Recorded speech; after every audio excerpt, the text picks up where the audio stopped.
Alright guys, here is what I have come up with. So a couple days ago, I asked you guys for your input. What should we do for my 2025 glass mosaic garden globe? Now, I have made a garden globe before, so we have already gone through the entire process of prepping and getting this globe ready. I made this by hand with a styrofoam ball and cone. If you want to check that out, it's already on my page. I did ask you guys for help as far as the design, and I gave you two choices. We were either going to do a Starry Night design or a vintage Halloween theme. And luckily you guys are like me, and that is what we landed on, a vintage Halloween theme. So here is what I came up with. As I've mentioned before, I am not an artist, but I do have a G-pad and I use sketchbook, and that helps me draw tremendously. Growing up, I was not somebody that could draw. When I knew I wanted to become a stained glass artist, I knew I was going to have to learn how to draw and to use these tools so I could continue to do so, and that's exactly what I've done. So I'll insert some clips of how I use sketchbook. If you guys want more in-depth videos on that, just let me know. I am happy to do that. But for now, let's choose our designs. What designs are we going to do on the mosaic garden globe? Are we going to do one of each of these patterns? I'm thinking just this center bat.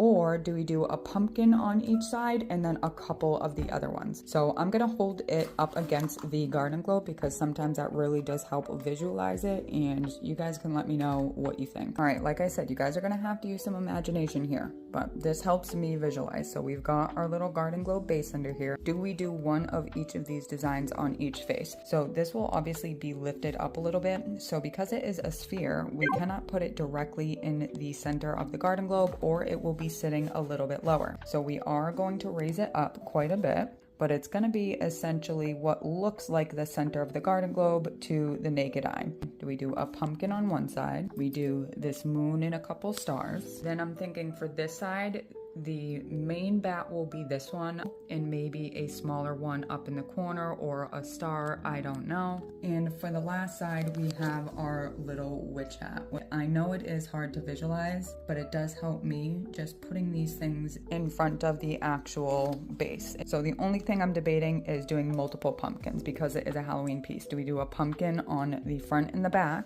and then decide what we do for the left and right? Like, do we do a witch hat and a bat, or do we just do one of each of these designs?